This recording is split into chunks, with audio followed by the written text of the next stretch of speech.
really exciting to me, and I hope that I hope we feel good about this. About having somebody of Richard's caliber in here to watch, because it's really a privilege. And I'm sure looking forward to it.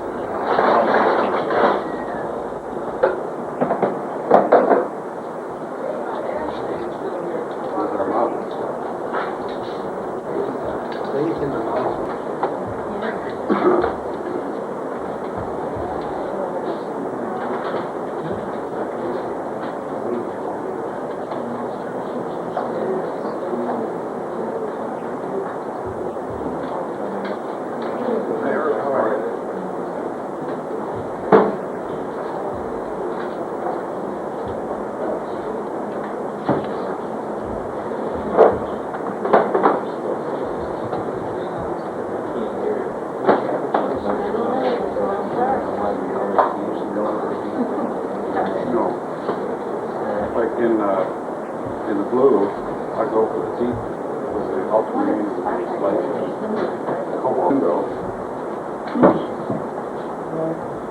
And I'll pass this around, you can look at it. That's what happens after a little more than a year.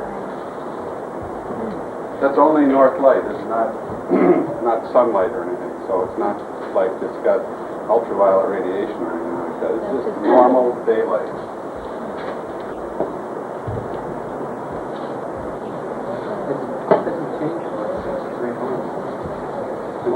Yeah, most of the changes came in the first 2 months. Yeah. So I don't know what will happen. I've never tried this for a longer period than a couple of years.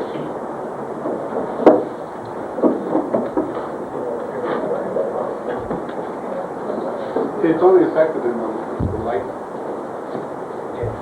From about the number 5 value down.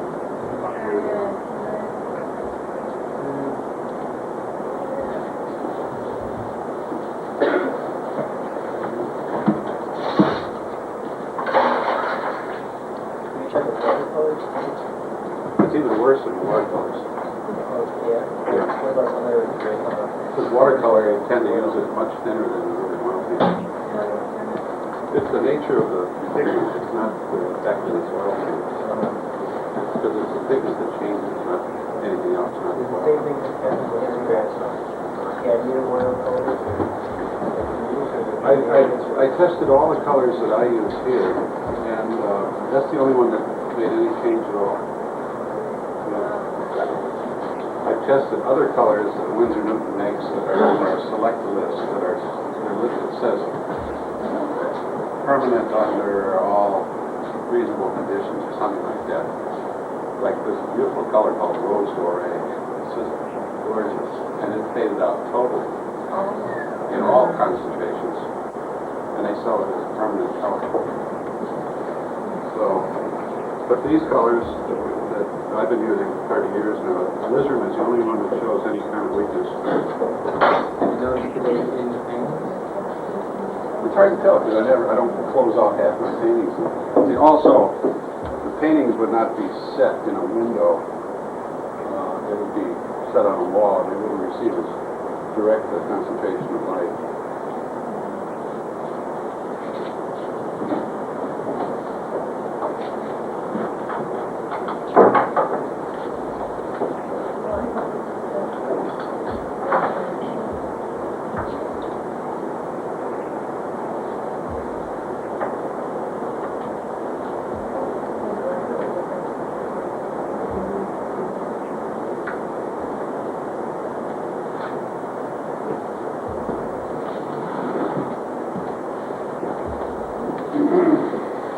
I'll forget this whole thing in here.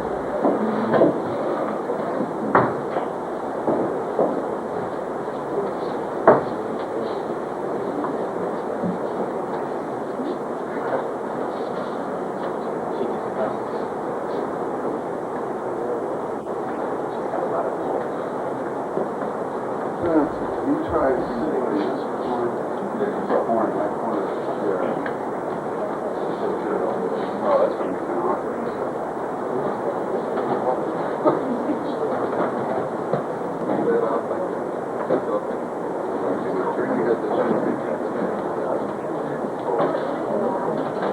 more towards me, keep going. Keep turning your head this way.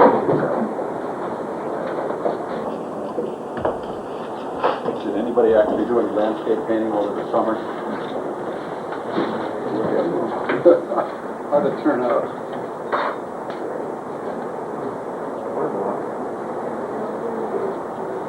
I felt funny. You're all going off to paint in the summertime, and I show you how to paint a winter landscape.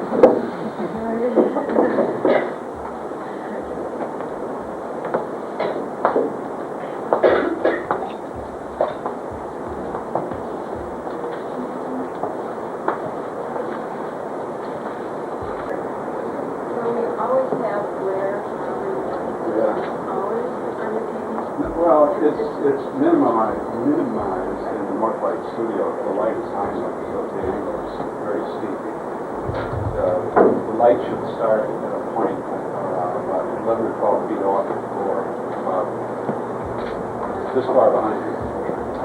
Then the angle is about 50 degrees or so. And you shouldn't have any really bad glare problem. This is wonderful. That's why, that's what North Light Studio is all about. It's not just the north light, it's where the light is. That's why these brushes came in so handy, because they don't make such heavy brush strokes. I don't mean that the paint is thin, it's just that the hairs don't leave the same tracks that the bristle brush does. Can you charge that brush? Huh? Can you charge that brush like you can the bristle? Not really, no. If you want heavy paint, you put it on with the bristle brush and then just take this. If you have a glare problem, just take it, drag it real lightly across and knock off those little track marks. It's a problem. It's a perennial problem. That's just the nature of oil painting. It's a shiny medium, and it's a problem hanging the painting, it's a problem painting the painting, it's a problem photographing the painting, and it's a problem reproducing the painting. And you can't have the transparent nature of the medium and get rid of that. I was talking to Ronell the other night. He was talking about. Is he here? Oh, there you are. Yeah, you're right. There you are. You were talking about matte varnish. Well, it just killed the painting. Because it wrecks the darks, right? It's got to be transparent. So, ready?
Going a little bit on the cool side,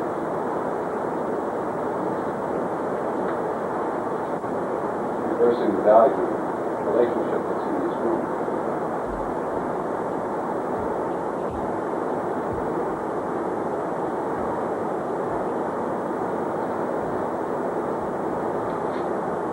See how the lightness of that threw off all the other light values.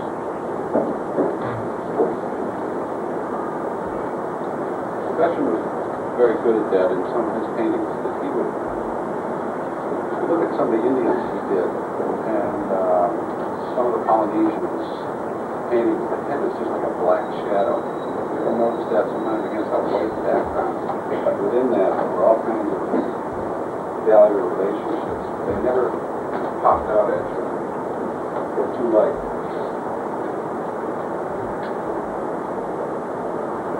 It's called finger painting.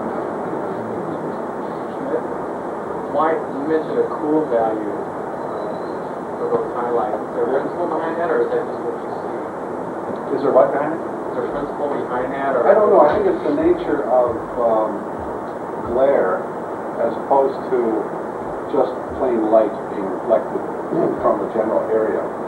And also it tends to, it has something to do with people's skin, like dark people, dark complexions. I painted Indians, and we used to have a lot of models. When I was in school, we had a lot of people from Southeast Asia. And it seemed like their highlights would go blue or purple, something like that. The general light and dark on the head followed the warm and cool relationship. That is, the lights were warm, the darks were cool. But then when it got real light, it sort of reversed itself and got purple. You'll see this on a lot of blacks who are very dark, and they're beautiful, purple, bluish sheen to them. It's one of the quality of the pigmentation.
something about drawing, which is my favorite subject.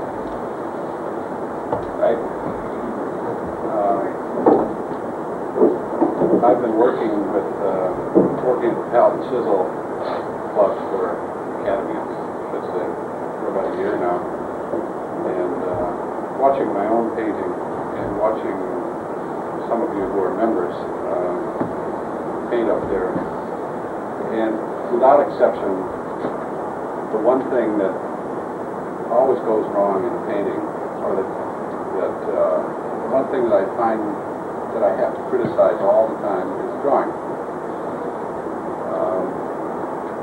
And those of you who are up there know what I'm talking about, right? Sometimes the painting will have something wrong with the color, and sometimes there will be a weak spot in the value. But almost always,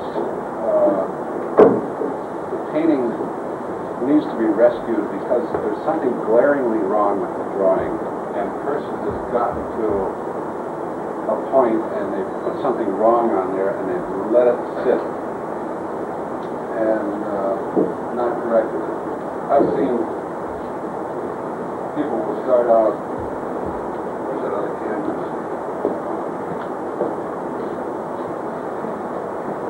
Let me just put this up here for a minute and show you what I'm talking about.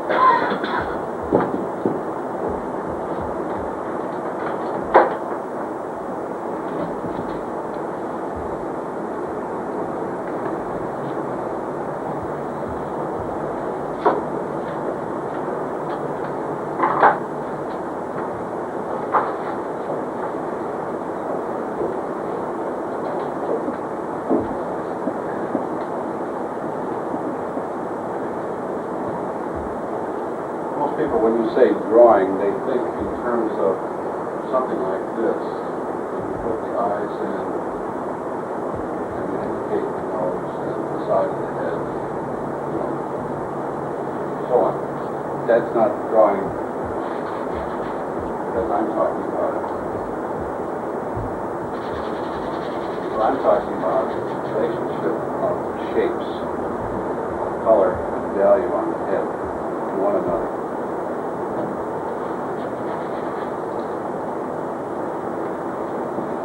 When you saw me, on his head, the light is not that dramatic. It's kind of coming straight on, but if it were sideways light, maybe we could just turn it sideways.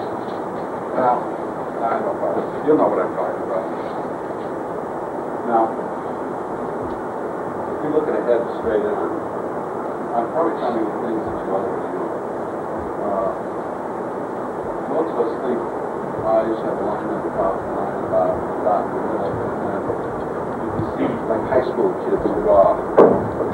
They think of a nose as a kind of a long shape, and they'll make a nose like kind of like that, and then they'll make two wings, and they'll do something like that, and put dots in. And then the lips, speaking of the lane, the lips, they'll go something like this.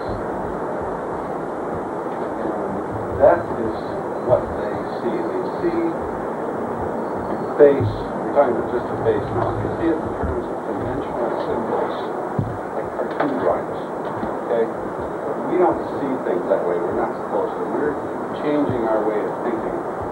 And we're seeing, when we see eyes and noses and mouths, we think in terms of abstract shapes, okay? This is what we see.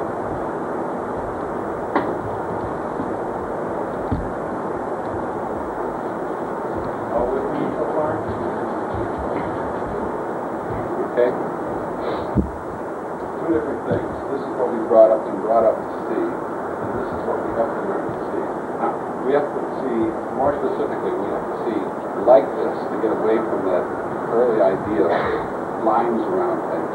But we have to see exactly what that shape is. All right?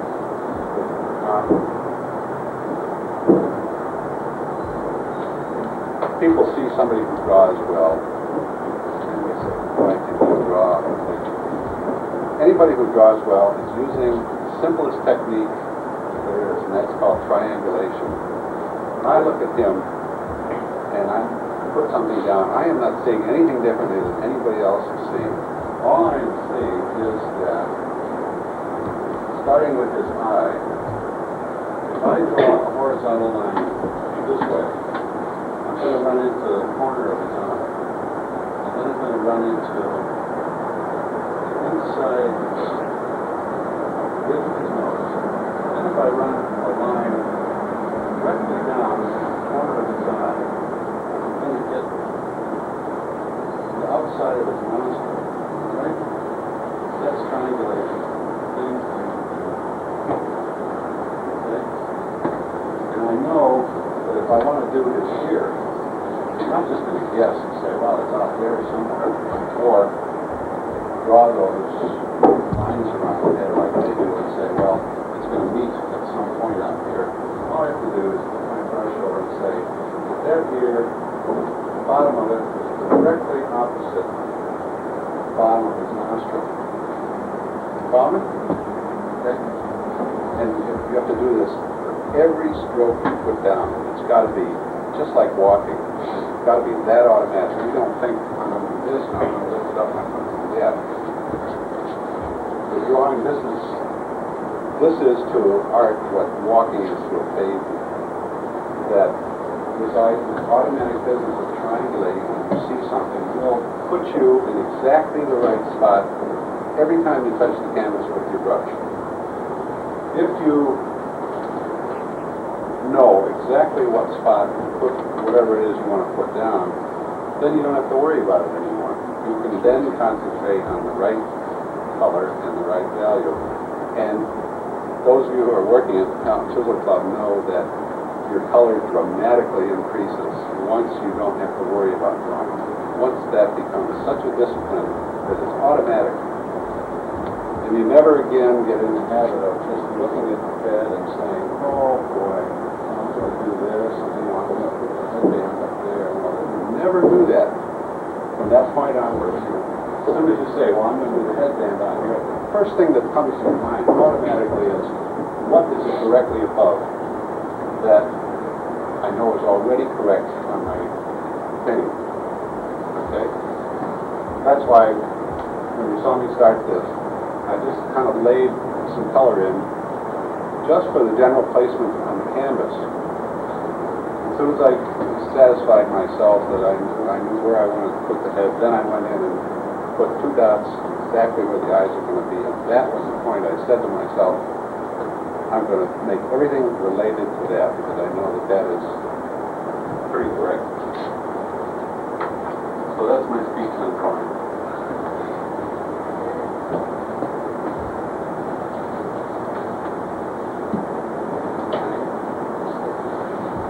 That's a little bit of a departure from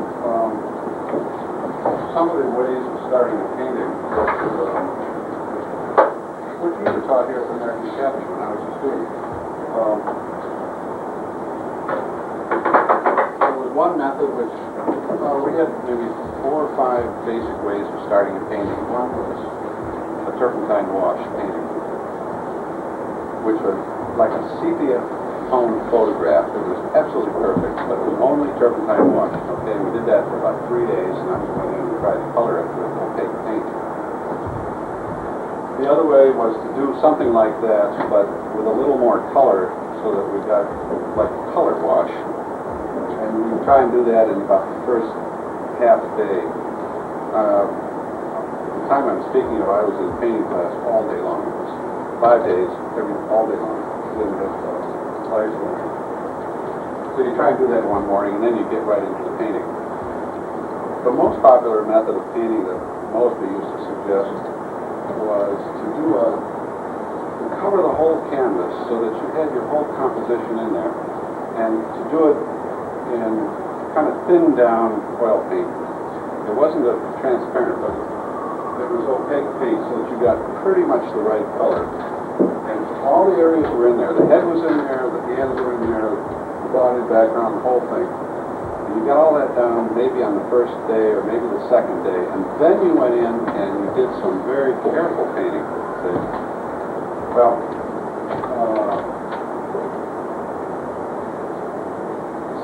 since those days, over the years, I've kind of changed my approach to it, because it seemed to me that that method, covering the whole canvas, left a lot of room for error. Then if you did a quick painting and tried to cover the whole thing, say within 1 or 2 days, chances are if you had an error on the head, or the neck, the length of the neck, or something like that, half an inch, that would compound itself. It would have a ripple effect across the whole canvas, so that by the time you got down to the hands or something, they would be way off one way or the other way. And then the other 3 days of the week, you would spend correcting the canvas rather than painting it. So over the years, I developed my own style of painting where it was a large canvas and I had to think about how the canvas was going to be organized. I would do, just as I've done here, something that would give me an idea merely of placement. All I want to know is where things are going, but I'm in no way committed to having them stay there. As soon as I decide in my own mind that that's enough, that is all I need to know that I can start here and not worry about not having enough room or something ending in the wrong spot or whatever. Then I stop and I start and I go back and I start absolutely correct painting. And the way I do it is I start with things that are easy, okay? Things that are easy to see.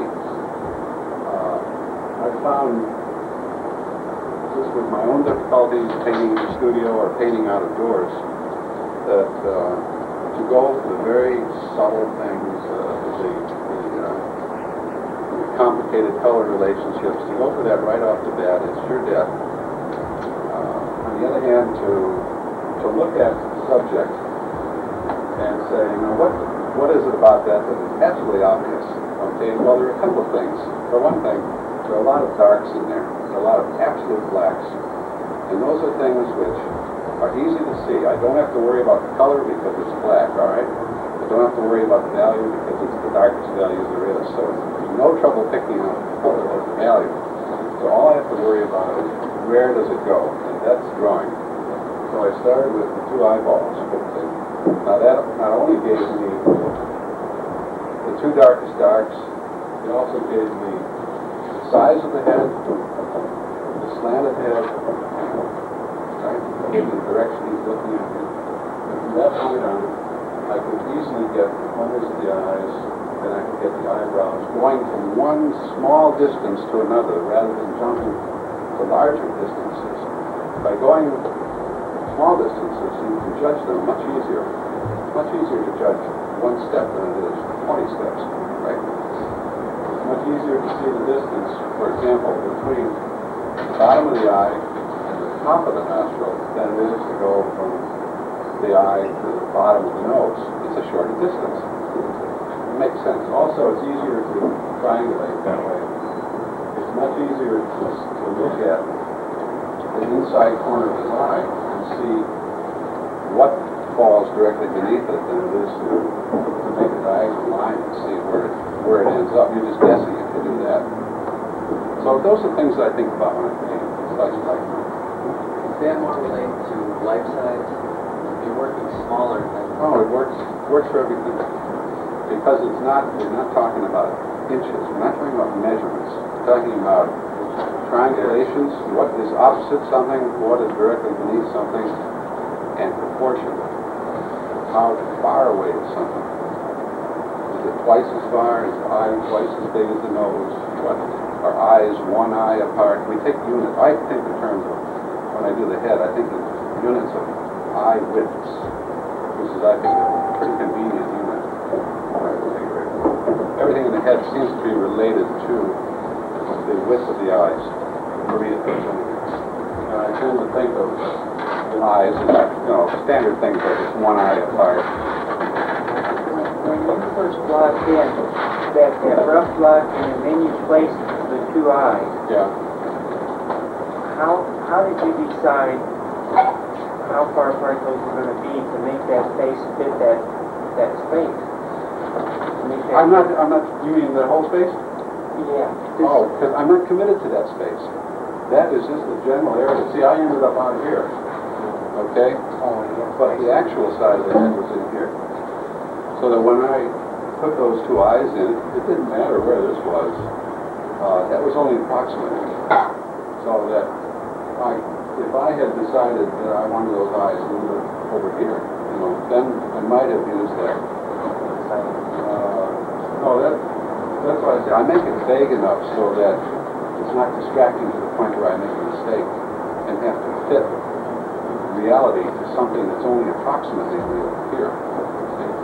Reality doesn't start until I really nail it down at this point. It's really a very simple way of looking at it. It really is. What if you wanted to include a hand or a prop or something in your composition? Right now? Well, yeah, you could on this painting, I guess, but I'm just wondering if, would you still work in as much detail on the face and then say, well, it's going to fit? If I wanted to do that, yeah, I know what you're saying. If I wanted to do that from the beginning, I would have been a little more careful on my original lay-in, and I would have allowed for it down here. I would have, my eye is good enough so that I probably could have gotten a pretty concise size of the head, rather than the one vague size that I did get there, okay? I probably would have nailed it down a little bit more and spent a little bit more time on it, but I knew that, we only got about 2.5 hours here besides talking and everything. But I really wouldn't get down to the hands. I think I did one with hands here. Maybe I didn't talk so much, it's probably more interesting. Where's our model? But line is a big deal. Everybody has.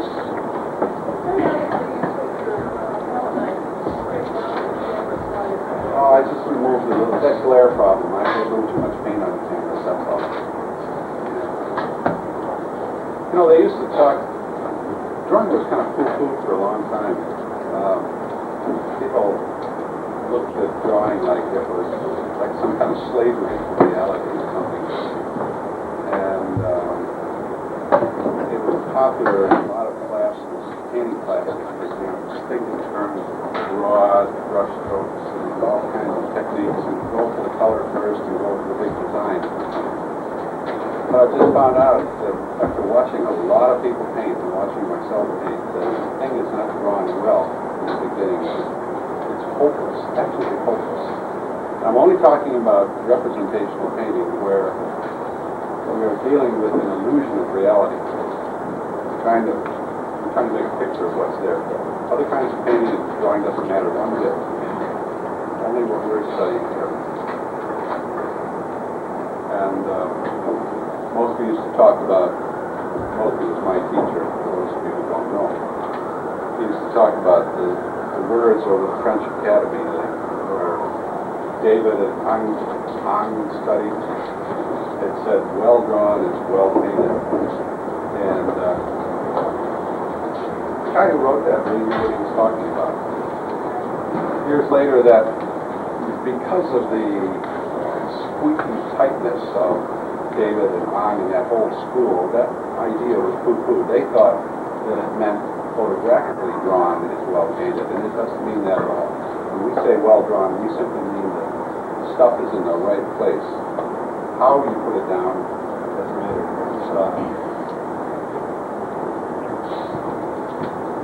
But the best color is useless if it's not in the right place. Right, Nancy? Yes, that's hard for sure.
Fine job, Mike. Fine job.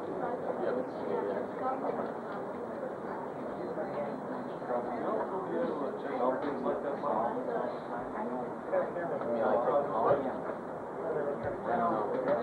If you want to watch it, you're lucky to know.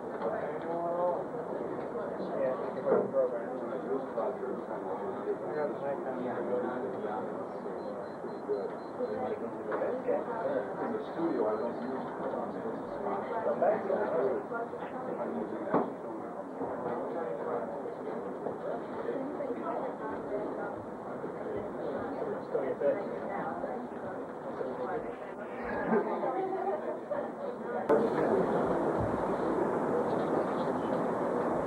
Anybody got any questions? The guy should agree with me. we were talking about drawing before, and you said you put in the 2 dots for the eye. Yeah. How do you know exactly where to put those? Are you just simulating where they should go? That's from experience mainly, knowing it'd be more accurate to start with the inside corners of the eyes. That would be an easier measurement. How do you know the distance between? That I just did from pure experience, having done it like a couple thousand times with heads. But there's a margin of error there. It's more accurate to start with the inside of the eyes and then put the pupils in relation to the insides. Because I did have to correct them a little bit, if you remember. I remember.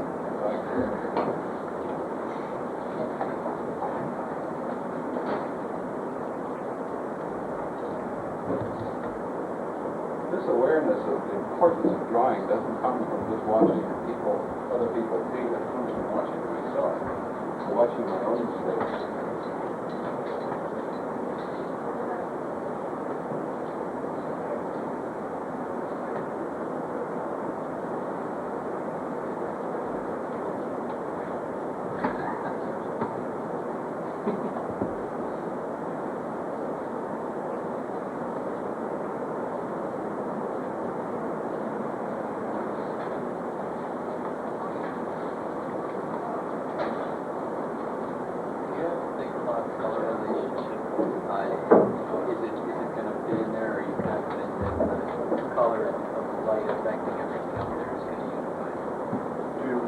Set up the whole thing? No, when you're Oh, no, all I think about is, does this look like that? That's all I think about, whether it's the drawing, the value, the color.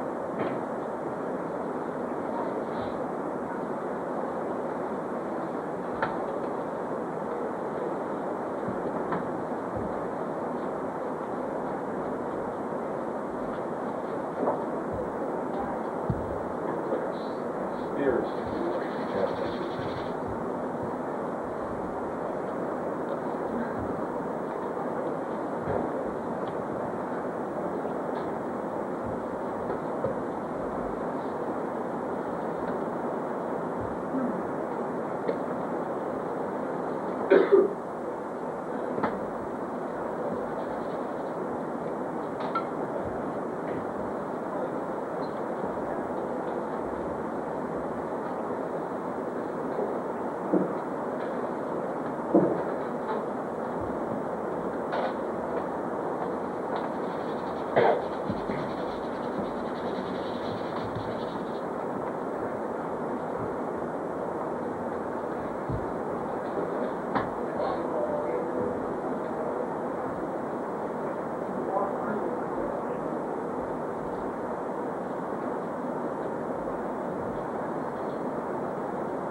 Get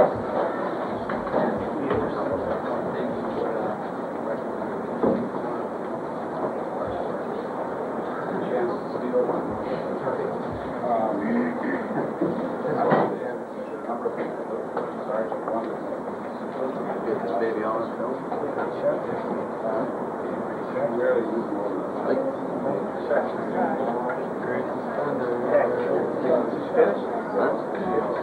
Just lick it down. He called me.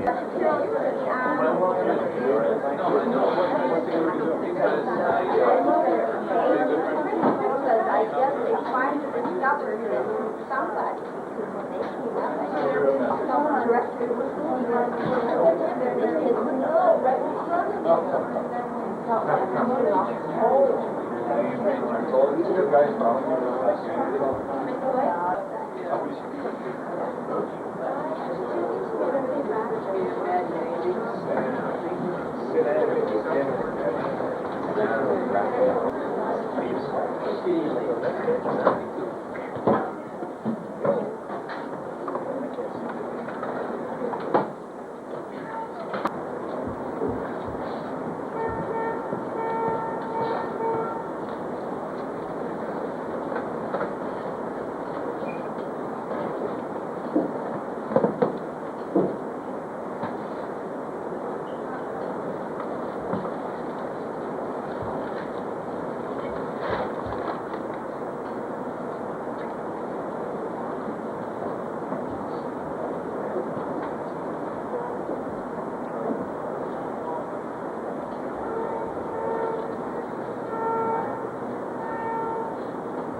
That's as far as I'm going.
that's as far as I can help you. I'm sure you got the idea.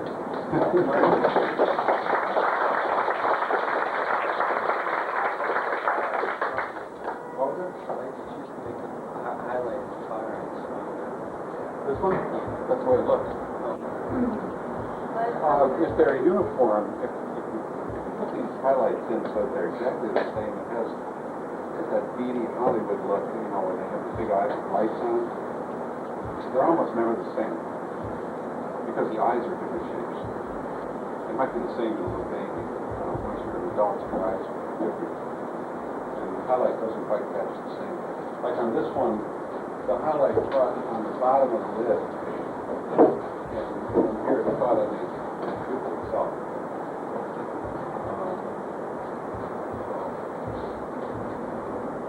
I could go on for another hour or so without putting hands in and fill it all out. But I don't know, I just don't feel it add anything to it. I might just put it in type of stuff.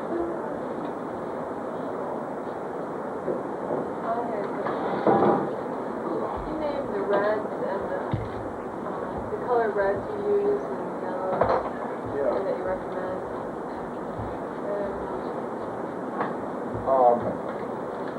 The basic palette when I first started here at the American Academy is the same as I have here. I just added a few of the same colors to it, like the darker versions of the lighter versions. When we started out with Mosby, we had white. He'd like to put, Bill Mosby would like us to put the white over here, separating, so it gave us, in our own minds, the difference between warm colors and cool colors. Anyway, he had some cute things like that too. Eventually we knew the difference, but basically it was titanium white, which is actually the titanium zinc mixture. You know, I've never used pure titanium. I've got a tube of it after 30 years. The reason they put zinc into it is to make it give it a better brushability, I guess is the word. Zinc itself, the film that it forms when it sets, is very brittle and kind of chalky, actually. So the zinc gives it enough body to make it workable without. It's only about 25 or 30% zinc, if that. Anyway, and all the manufacturers make their own version of the zinc titanium mixture, like Permalba makes Permalba white, Windsor makes Windsor white, Grumbacher makes Superba white, and so on and so on. Why would you choose one over the other? Cost. No, they all are a little bit different in consistency, and they all are a little bit, one is more or less yellow than the others. So just try them out. Some of them made with safflower oil versus Only if you eat it. It doesn't have the cholesterol in it. Yeah, some of them, down through the years, they used to come out with ideas that, like poppy oil, was very popular for a while. They said, oh, this is great, it won't yellow, and so on and so on.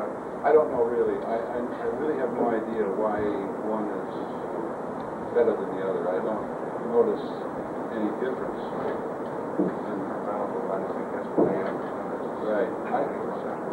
Permava has changed over the years. When we first started using it, it first came out, I think, about 30 years ago, and it was great. It was real cheap. You could get it for less than $1 or $2, 80-something cents a tube, for a pound or two. And it was real white. It was sort of like blue steel white. And then, I don't know, they got very successful and naturally changed their formula, as everybody does when they get successful, and ruined the product. So that now when you buy it, last one I saw, when you brush it out, it's a big long string. They put something into it that makes it practically elastic. I prefer this stuff made by Lefranc and Bourgeois called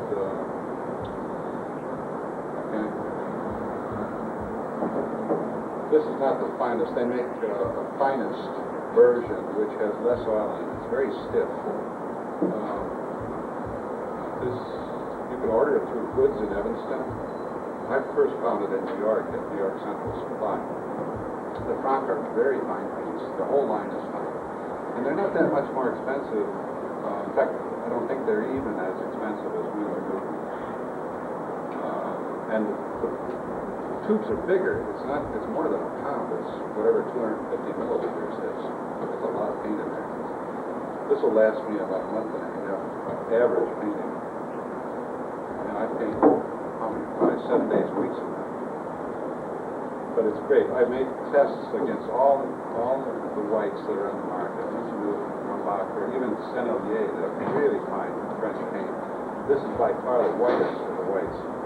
But it's not the finest in their line. It's called, what's it called? Who can read that? Anybody read French?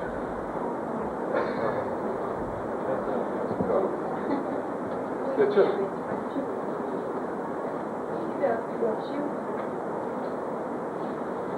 whatever it says, it's just plain fine or something like that. But it's a good note whiter than any of the other whites. Yeah. So anyway, then it was cadmium yellow light and cadmium red light. Lizard crimson, Cara Rosa, yellow ochre, burnt sienna deep, ivory black, Burdick, cobalt blue light, and ultramarine deep. That was the basic palette. And since then I've added cadmium yellow medium and just plain cadmium red, which is this one here. Oops. That's cadmium red, which is the reddest of the reds. It's sort of a neutral red. When they get darker than that in the cadmiums, they get very muddy. And you mix white with it, it comes out a little grayish mud color. In order to get a pure, clean, crisp red that's darker than that, I should say, you have to add a little crimson. That's all there is to it. As far as to my knowledge, there's no other red available to us that is as permanent as the lizard crimson and that dark value.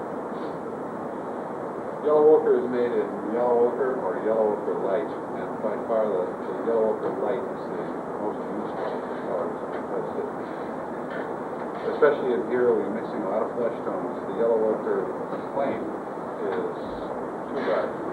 It almost borders on raw sienna, and you have very little use for that.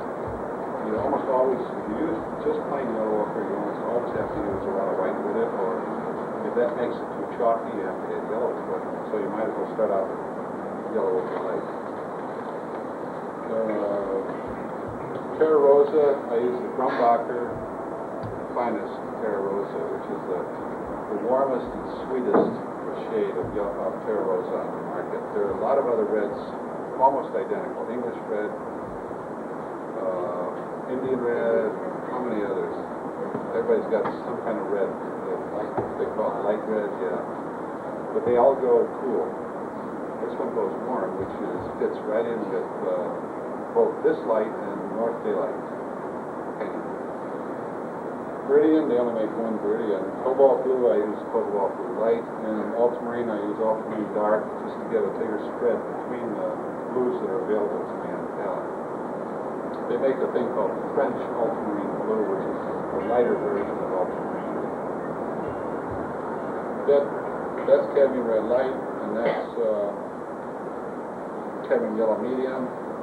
That's cadmium yellow, and that's cadmium yellow light. And then they have a couple of more. They have cadmium yellow pale, they have cadmium yellow lemon, and all this other stuff.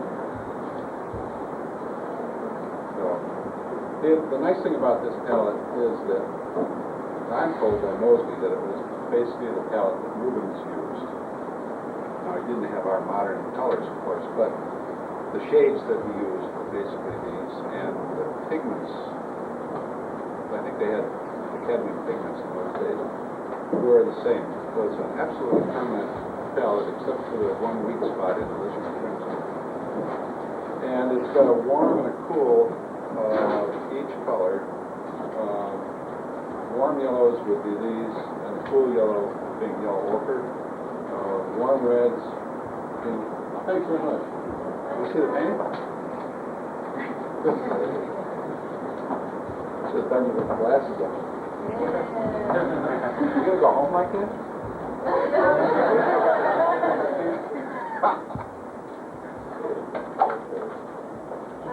Anyway, the warm red, and then the cool red would be the glycerin and the terrarosa.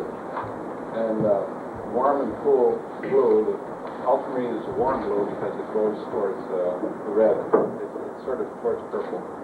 And cobalt. And then the others are for convenience. Viridian is on the palette because you just can't mix a nice green, as pure a green as this, using these blues and those yellows.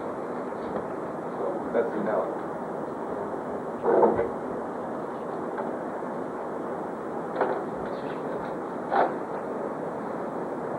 What's Aurora yellow? Aurora yellow, that's Andrew Newton's version of cadmium yellow. And it's a great color. I use it. With cadmium? Yeah, it's just cadmium yellow. But they, for some reason, they changed their names. It's a very snooty company. Windsor Newton thinks that they invented oil paint. You wanted to know about brushes. Anything you can. Well, you mean how to use them, or Well, which ones to use? Particular which one? Well, you should have a bristle brush. Bristle brush is a basic oil brush, okay? And you should have an assortment of sizes, from the smallest that they make, number 1, I guess, about that size, up to a large one.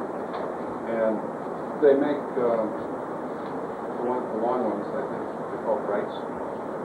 No, right. I think they Brights are the flat. I don't know. They make them short too. They make them about that short.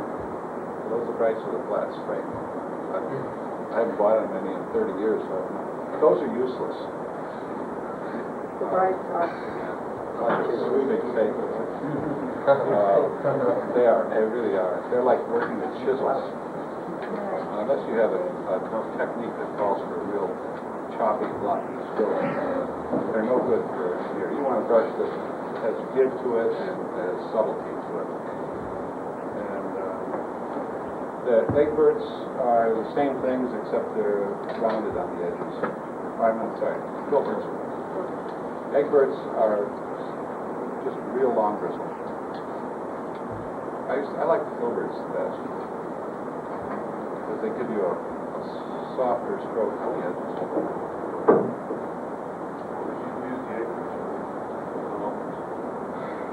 Landscape painting mostly. I don't use the thick ones, I use the real thin ones, and they're great for trees, long, thin lines. The kind of lines you would very rarely encounter in class, but you encounter all the time in landscape painting. Good. So it'll hold more paint. It doesn't hold more paint, it's just, it has a long bristle, and it's got, if you're doing trees or branches and things, it has a nice spring to it. It gives a more graceful kind of stroke.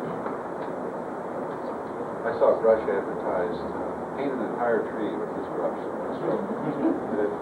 bristles so much, all this, right? The old American artists got to the book. Anyway, this is the sort of thing that we'd end up with, that I would end up with after about a week of work when I was a student. It would take me a long time to work all this out. You know, if you come up close to this and look at it, there's a lot of, there's a lot of blank canvas almost. It's most of the color that's on the head here is the original stuff that I put in. I really put in,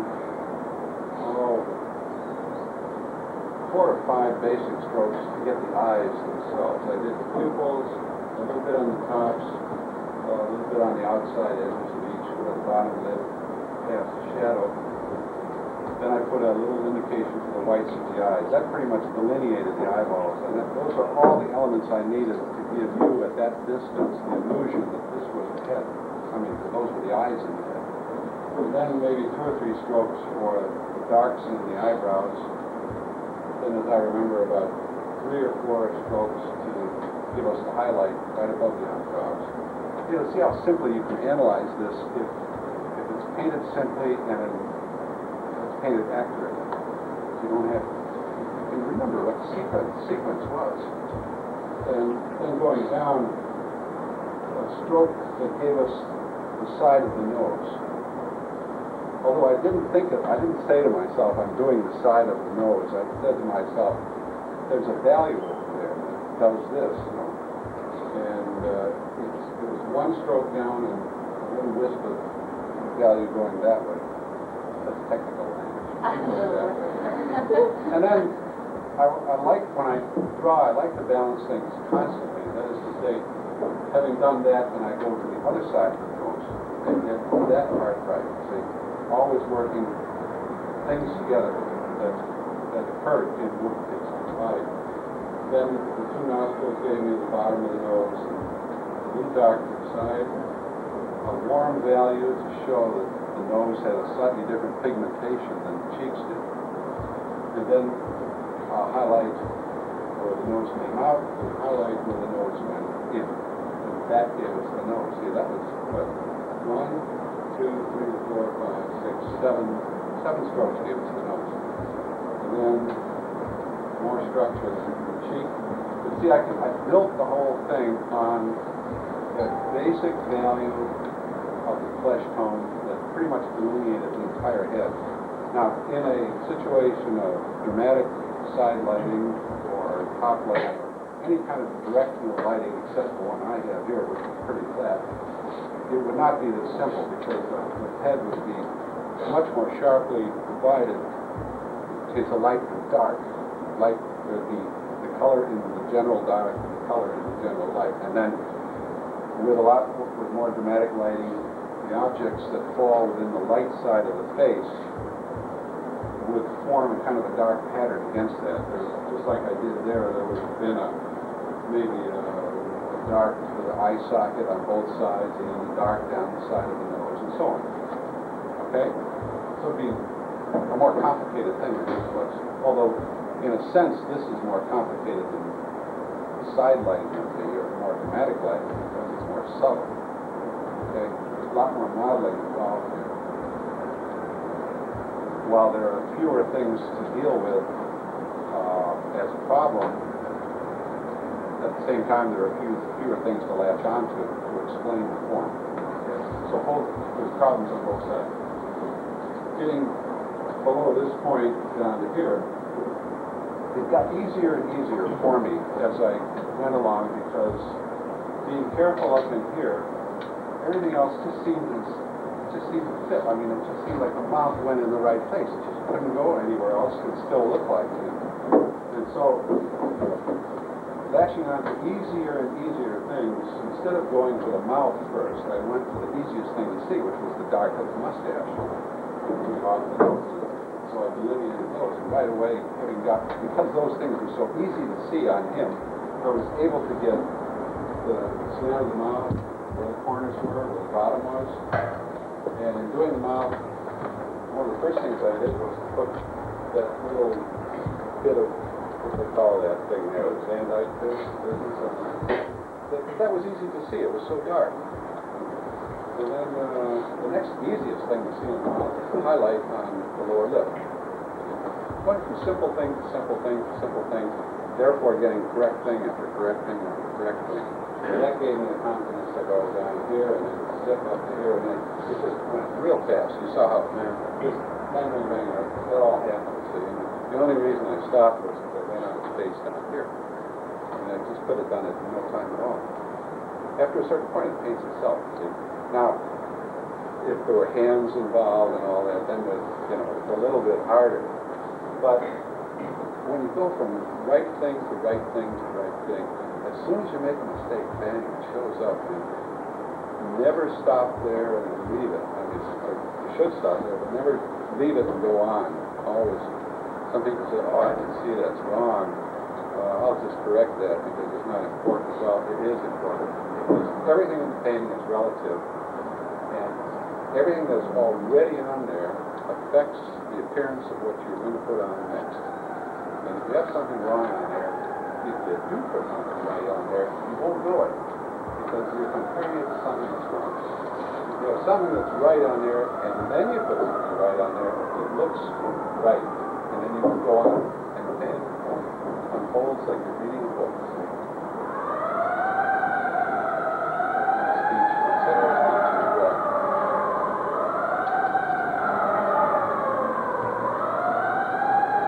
I thought of doing this myself. It would be fun. It's so cool. If you're not here, I really shouldn't do it. If I screw it up, I won't be able to fix it because he's not there anymore. Remember, Mosby used to tell us about his ambition was to do a guy in a tuxedo, you know, with a cardboard front, and do the front in one Valentine store. I guess somebody, Zorn or somebody did that. Yeah, it was a real famous trick around the turn. Maybe Sargent did it, I'm sure he tried it. Kind of a show-off thing to do. Do it in one big slash. These famous Probably took them all day, huh? These famous artists a lot of times paint for other artists. Oh, sure, they're all, no, they still do. If there's a big exhibition coming up, you work all year on painting that represents the tour de force. It's like a beauty contest. All the prima donnas out there showing what they can do with their technique. And then nobody notices.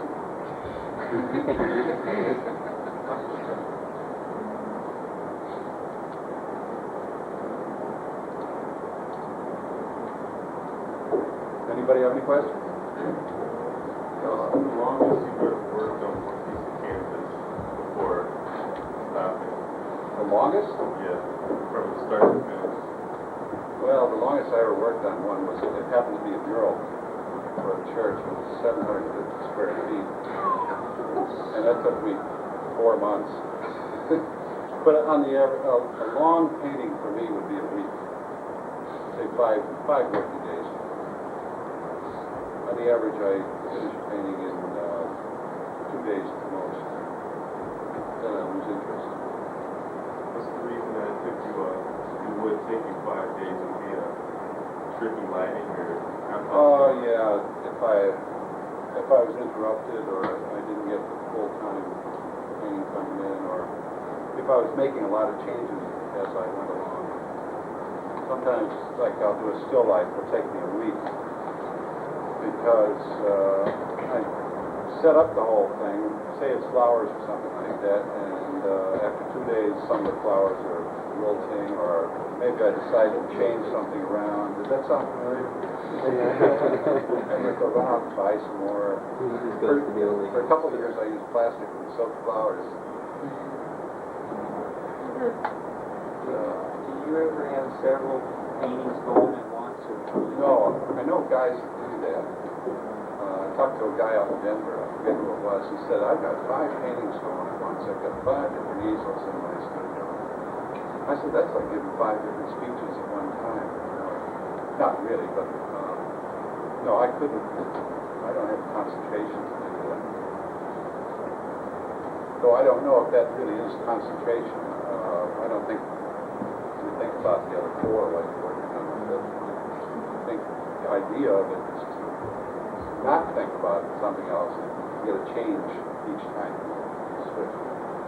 But if I get into a painting, I get into it kind of like a hog eat, so you just gotta finish it. I go clear through it. Yeah. And if it drags on, I lose the momentum. It gets boring.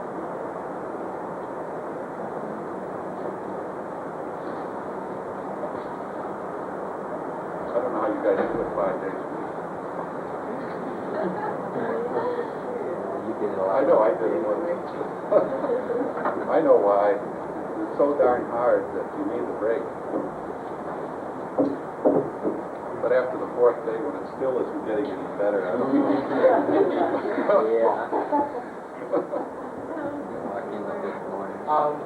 I noticed doing plants. When what? Plants. Plants? clouds. Yeah. And we're gonna like, he would change, he would paint the roof. The plant itself? Yeah. Oh, How sure. do you deal with that? You gotta finish it as you go along. Say you're doing a bunch of roses or something. Do the parts that are gonna change. Like the petals are gonna open up one day. I mean, the blossom's gonna open up one day, and you're gonna have a tight little thing one day, and then the next day it's about that big, and then the next day it really unfolds. So what I do is just kind of sketch in and just put a bunch of green in for where the leaves are going to be, just like I sketched in this business here. Then I go right to one flower after another and finish them, not bring them all up together, unless they have to be touching and represent like group flowers, 2 or 3 together. And I finish it as it is, say in one day, and go on to the next one. And if, if they die before I get there, I replace the ones that died while I was putting the others. But no, to follow them around as they open up is fatal, because there's no end to it. You end up painting something that eventually is dead. Because it never stops. So that's the way to do it. Same thing with people or landscape. Everything changes unless you're painting a totally inanimate object. But if whatever life form you're painting, whether it's grass, or trees, or people, they're going to move slightly. And it's fatal to try and follow those changes. If the model is in a position where they're inclined to move a little more than others, say the person's head is at a funny angle and they're muscular, they're going to relax whether they like it or not, and the head is going to change shape. Choose one position for the head and stick with it. Like when I started out with him and I got to finish the first lay in there, I gave him a break because I knew that when I started on the eyes and started the hard drawing, that that was going to be it. That was the position I wanted him in. And I didn't want him moving, or I didn't want to stop in 10 minutes and then come back after a break and then resume, because I knew that he wouldn't be in the right position. So, and I do that at Captions Club all the time. If I'm going to do something that's crucial, I make sure that I'm going to have a good half an hour to work out the position of it. And if they change, I'll bring them back, or I'll wait until they get back into that position. It's the only way to do it. Otherwise, it'll drive you nuts. Right? It's so important when you're doing the whole figure. There's so much more that can change. And when there's drapery involved. Basically, if a person is in a tailored outfit or a fitted outfit, you'll get fundamentally the same folds. But when they got flowing capes and things like this guy, there's no telling what the fold's going to look like. Complicated background. We set up some pretty complicated things. When you hold a drapery, especially when you come to that point where you've got to nail it down, make sure you've got a whole painting session ahead of you, a good half hour, and put those basic folds in. Don't deviate. It'll just drive you crazy. And it's not your fault. They're moving, not you. If the background's really complicated, and you wanted, say you were doing something tight, would you work on the background without the model there? No, never. Background is totally different without the model. Also, don't worry about a complicated background. Your job is to simplify it as much as possible and to look at it merely as an area of color and value. Don't get hung up on painting what the background is. Whether it's foliage or if it's a certain design like that. I don't care what that was.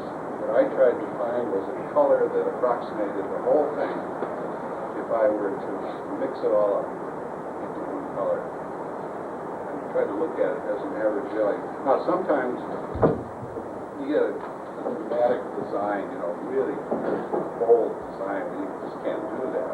And then you've got to treat that as an abstract design. Then it simply is not a simple color. You can't treat it as such. You have to treat it as a complicated area, but never so complicated that it overpowers the subject.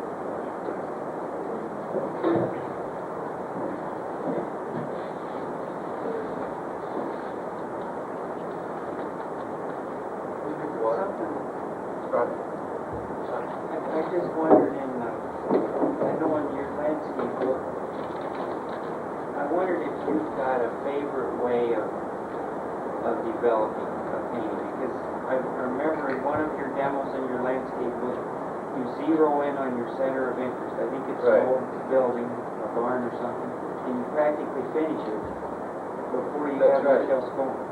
Well, I usually have some kind of a block in as I did here. I mean, I don't just go into a white blank canvas and do that. But I'm planning to do a landscape for one of the demos, and I'll go into that a little bit if you like. But it's basically the same idea as this. If I'm out and there's, like I was out in Colorado 3 weeks ago, painting up in the mountains, and there was a mountain range, and then there was a meadow in the foreground. And I tried to get a big value for the sky and one simple value for the mountain range and another simple one. That was my first half hour. And then I went in, just as I did here, with, there happened to be a group of buildings that was the center of interest in the foreground, the middle foreground. And then I zeroed in on that and went into the complicated drawing.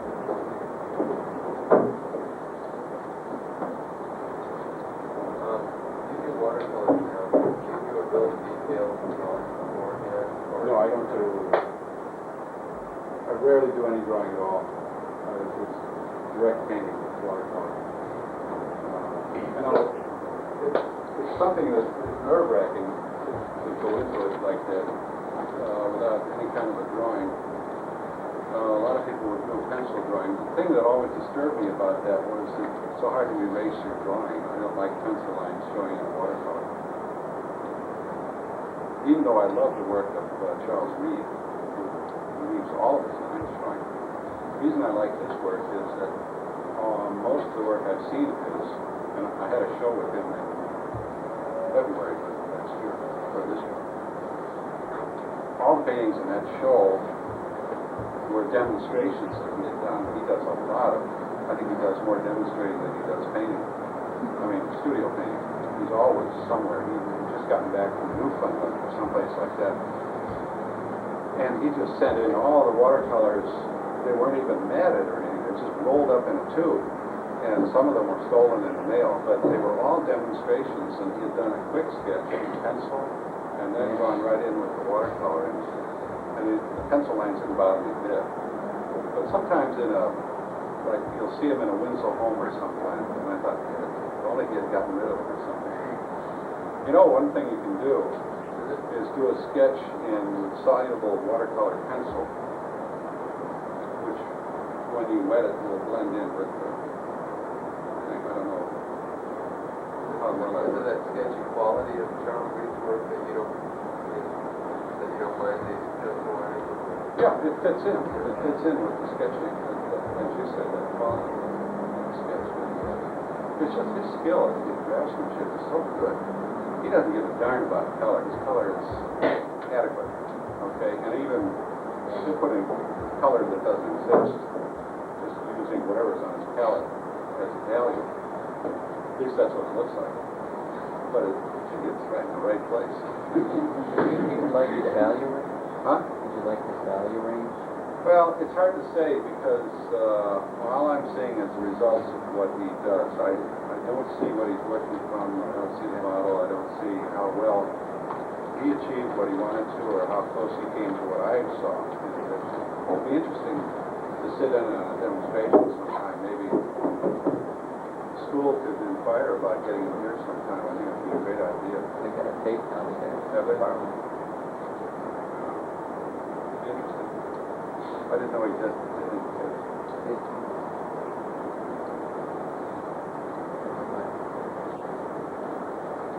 Well, I guess that's it. friends. Thank you. I'd like to ask you, we booked up for a couple more talks here. What are you interested in saying? I'll give a slideshow once. Would you like to see another slideshow? Yeah. You like that? Yeah. I didn't know whether you were falling asleep right now. I've got a new projector now, so. Okay, we'll do one of those. Are you interested in landscape painting? Still life? Yeah, that sounds wild. Okay, yeah, I've never done a still life. I hesitated to do a still life because so much of what goes into a still life is a lot of complicated, time-consuming, fooling around with surface textures, which could be boring as heck. But, you know, we can also do one that's rather quick and more spontaneous. But I'll see if I can get some objects together that would be interesting. I'd also like to take the time to watch. Yeah, that would be an So hard interesting for me one. to do. Yeah, okay, we'll do all of those. Take the time to watch. Yeah. Yeah, maybe that for the next one, that would be interesting. You can take it to New York with you. Show them how to do it. Thank you all. Thank you.